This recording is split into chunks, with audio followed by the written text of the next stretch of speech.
Assalamualaikum warahmatullahi wabarakatuh. Kami dari kelompok 5. Perkenalkan, nama saya Jeli Pratiwi dan ada teman saya Marlinda Herliana. Di sini kami akan mempresentasikan tentang Ashab al-Nuzul. 1. Pengertian Ashab al-Nuzul, yaitu sebab-sebab turunnya Al-Quran yang membahas mengenai latar belakang atau sebab-sebab suatu beberapa ayat Al-Quran diturunkan. 2. Macam-macam Ashab al-Nuzul. Secara garis besar, Ashab al-Nuzul dapat dibagi menjadi dua macam, yakni dalam bentuk peristiwa dan dalam bentuk pertanyaan. Adapun dalam bentuk peristiwa dapat dibagi lagi menjadi tiga, sebagai berikut. 1. Peristiwa berupa pertengkaran, seperti perselisihan yang berkecamuk antara segolongan dari suku Aus dan segolongan dari suku Khazraj. 2.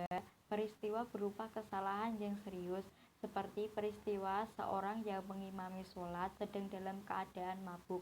3. Peristiwa berupa cita-cita dan keinginan, seperti persesuaian Umar bin Khattab dengan ketentuan ayat Al-Quran.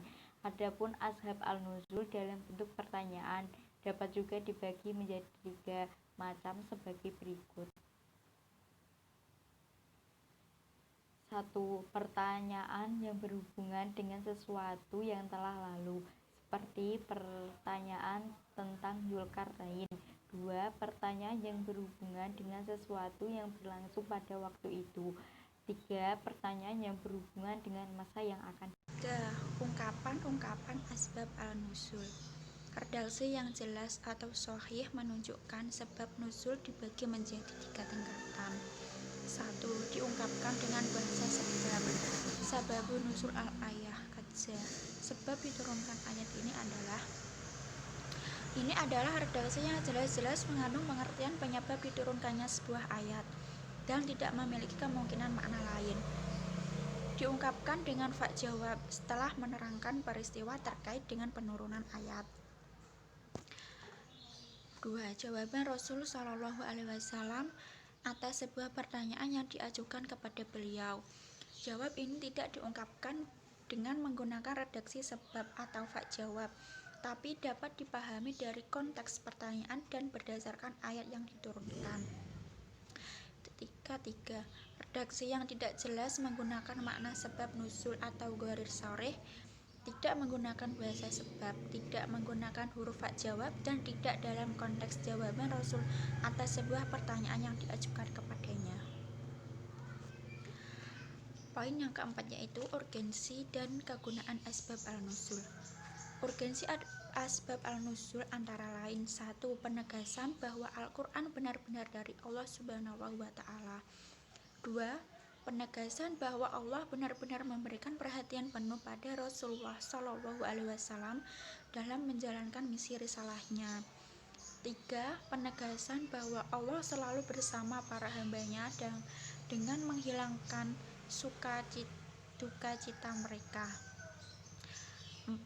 Sarana memahami ayat secara tepat.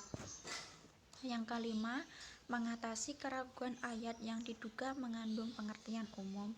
6. Mengkhususkan hukum yang terkandung dalam Al-Quran. 7. Mengidentifikasikan pelaku yang menyebabkan turunnya ayat Al-Quran. 8. Memudahkan untuk menghafal dan memahami ayat, serta untuk memantapkan wahyu di hati orang yang mendengarkannya. 9. Mengetahui makna yang serta rahasia-rahasia yang terkandung dalam Al-Quran. 10. Dan yang terakhir, seseorang dapat menentukan apakah ayat mengandung pesan khusus atau umum dalam keadaan bagaimana ayat itu mesti diterapkan. Kegunaan asbab al-nuzul: mengetahui hikmah dari hukum di dalamnya turunnya suatu ayat. 2. Mengetahui sebab turunnya Al-Quran dan hadis. 3. Mengetahui sasaran objek dari ayat-ayat Al-Quran. 4. Mempermudahkan dalam mempelajari Al-Quran. 5. Mempermudahkan menafsir. 6. Membantu dalam menghafal Al-Quran. 7. Mengetahui pengkhususan suatu hukum. 8. Atau yang terakhir yaitu mengatasi ketidakpastian.